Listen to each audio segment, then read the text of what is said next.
ಇವತ್ತಿನಿಂದ ಸಂಸತ್ತು ಮುಂಗಾರು ಅಧಿವೇಶನ ಕಲಾಪಕ್ಕೂ ಮುನ್ನ ಪ್ರಧಾನಿ ನರೇಂದ್ರ ಮೋದಿ ಮಾತನಾಡಿದ್ದಾರೆ. ಕಲಾಪಕ್ಕೆ ಅಡ್ಡಿಪಡಿಸುವ ಬದಲು ಚರ್ಚೆ ಮಾಡಿ ಅಂತೇಳಿ ಕರೆ ಕೊಟ್ಟಿದ್ದಾರೆ.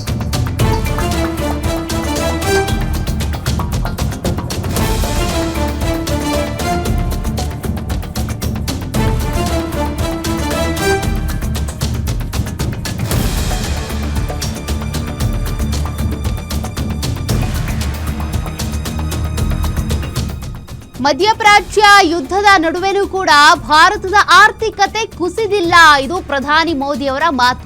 ಭಾರತದ ಆರ್ಥಿಕತೆ ಶೇಕಡ 7.7ರಷ್ಟು ಪ್ರಗತಿ ಸಾಧಿಸಿದೆ. ಇದು ಹೆಮ್ಮೆ ವಿಚಾರ ಅಂತೇಳಿ ಶ್ಲಾಘಿಸಿದ್ದಾರೆ ಮೋದಿ. ಯುವ ಶಕ್ತಿ ನೇತೃತ್ವದಲ್ಲಿ ವಿಕ್ರಮ್-1 ಯಶಸ್ವಿ ಉಡಾವಣೆ ಆಗಿದೆ.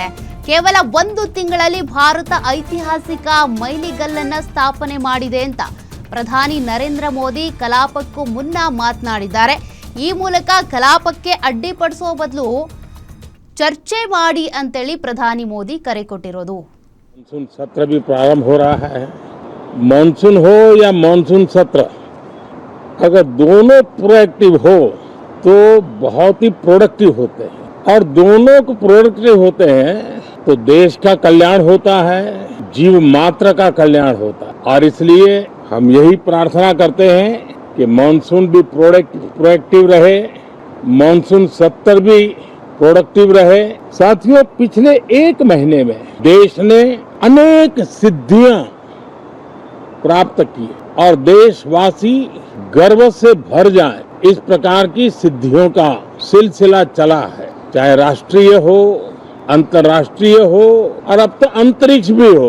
एक प्रकार से भारत के लिए गर्व के पल रहे हैं. पिछले वर्ष मानसून सत्र के ठीक पहले भारतीय नागरिक इंटरनेशनल स्पेस स्टेशन पर पहुंचा था, और कल ही परसों भारत का एक युवा स्टार्टअप, उसने बहुत बड़ी सिद्धि प्राप्त की है.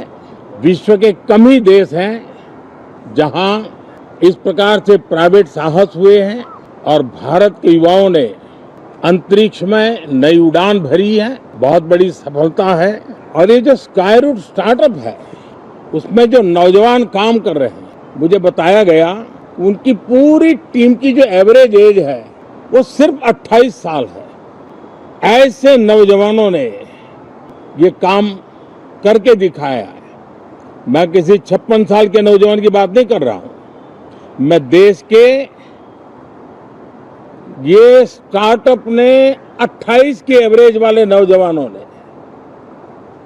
अंतरिक्ष में भारत का झंडा गाड़ दिया है. उनको तो बधाई है ही है. लेकिन ऐसी बातें जो हैं, जो भारत को आत्मविश्वास से भर देती है, विश्व में भारत का प्रोफाइल सर्वमान्य, सर्वस्वीकृत बनता जाता है. साथियों, ये संयोग नहीं.